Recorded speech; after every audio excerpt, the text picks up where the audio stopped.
രണ്ടാം പടിയുടെ അവസാന ഭാഗത്തേക്ക് കിടക്കുമ്പോൾ ഏറ്റവും ചുരുക്കത്തിൽ നമുക്ക് ഒരു ദൈവ സങ്കല്പം ഉണ്ടാകണം.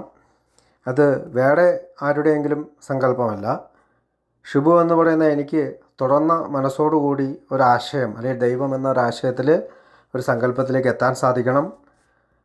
കൂടാതെ ദൈവം അല്ലെങ്കിൽ GOD എന്ന് പറയുന്ന ആശയം ഗുഡ് ഓർഡർലി ഡയറക്ഷൻ എന്നോ ഗ്രൂപ്പ് ഓഫ് ഡ്രങ്ക്സ് എന്നോ അങ്ങനെ എന്ത് ആശയത്തിൽ ഊന്നിയാണെങ്കിലും ഞാൻ ഈ രണ്ടാം പടിയിൽ അങ്ങനെ എന്നേക്കാൾ വലിയ ഒരു ശക്തിയെക്കുറിച്ച് വിശ്വസിക്കുവാൻ തയ്യാറാകണം.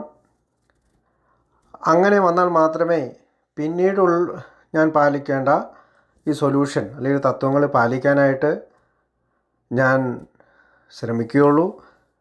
ദൈവത്തെ അല്ലെങ്കിൽ ഗോഡ് എന്ന വാക്കിനെ നമ്മേക്കാൾ വലിയ ശക്തി എന്ന് വിശേഷിപ്പിക്കുവാനായിട്ട് നമ്മൾ രണ്ടാം പടിയിൽ നിശ്ചയിച്ചുറപ്പിച്ചു. രണ്ടാം പടി എന്ന് പറയുന്നത് പിന്നീടുള്ള സൊല്യൂഷൻ അല്ലെങ്കിൽ മറ്റ് പടികളിലേക്ക് പാലിക്കാനായിട്ട് നമ്മെ സഹായിക്കുന്ന ഏറ്റവും പ്രധാനപ്പെട്ട ഒരു പടിയാണ്. ഇപ്പോൾ ഇവിടെ ഒരു തർക്കത്തിന് സാഹചര്യമില്ല എന്ന് അല്ലെങ്കിൽ ഒരു ചർച്ചയ്ക്ക് സാഹചര്യമില്ല എന്ന് പഴമക്കാർ പറയാറുണ്ട്.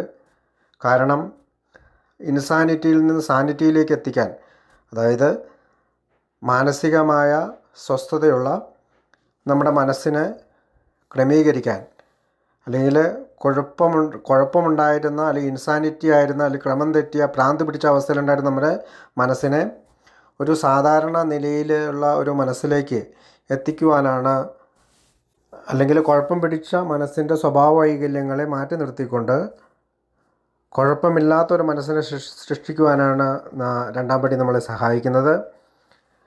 നമുക്കറിയാം, ഇൻസാനിറ്റി അല്ലെങ്കിൽ ഭ്രാന്ത് പിടിച്ച മനസ്സിന് തീർച്ചയായും ചികിത്സ ആവശ്യമാണ്.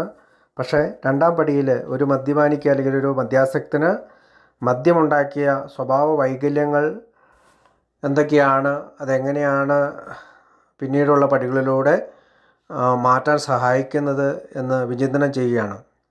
അപ്പോൾ 1, 2, 3 പടികളിൽ ഒരു പ്രിപ്പറേഷൻ നടക്കുന്നുണ്ട്.